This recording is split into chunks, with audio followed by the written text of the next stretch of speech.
cilat shpesh kritikohen, anët e muhen, e bullizohen si marrëveshjet këqija, jo terminalet, janë bërë institucionet, vendi ka ecë përpara, shteti ka ecë përpara, i kanë dhënë proceset, është zhvillu ekonomia, nuk kam betë në mbrapa në aspektin e integrimeve, se do të jemi qartë, në vitit 2008-2014 Kosova ka pas jashtëzakonisht sukseset mëdha, pavarësisht se është përfoljes që ka pas korrupsione, ka pas tmeta, çara, gjithçka ka pas, po në aspektin e ecjes përpara, antarësime në organizata ndërkombëtare, forcimit të legitimitetit, sovranitetit në raport me organizata ndërkombëtare, procesin e integrimeve gjana, Kosova me gjithat ka ecë. Tash, ne jemi që një vjet,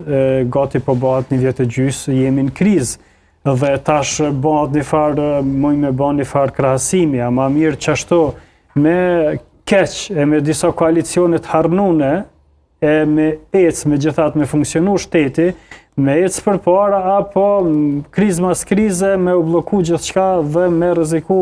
deri në limite ekzistencën tonë ose demokracinë tonë. Kësoj qeverie e interesant që të qeverisë pa kontrol. Edhe ajo atëherë ka pas një kosta, që dikush një me ka fitu pa meritorisht, dikush nështë një me ka fitu, e ka ndikuar edhe në elektorat.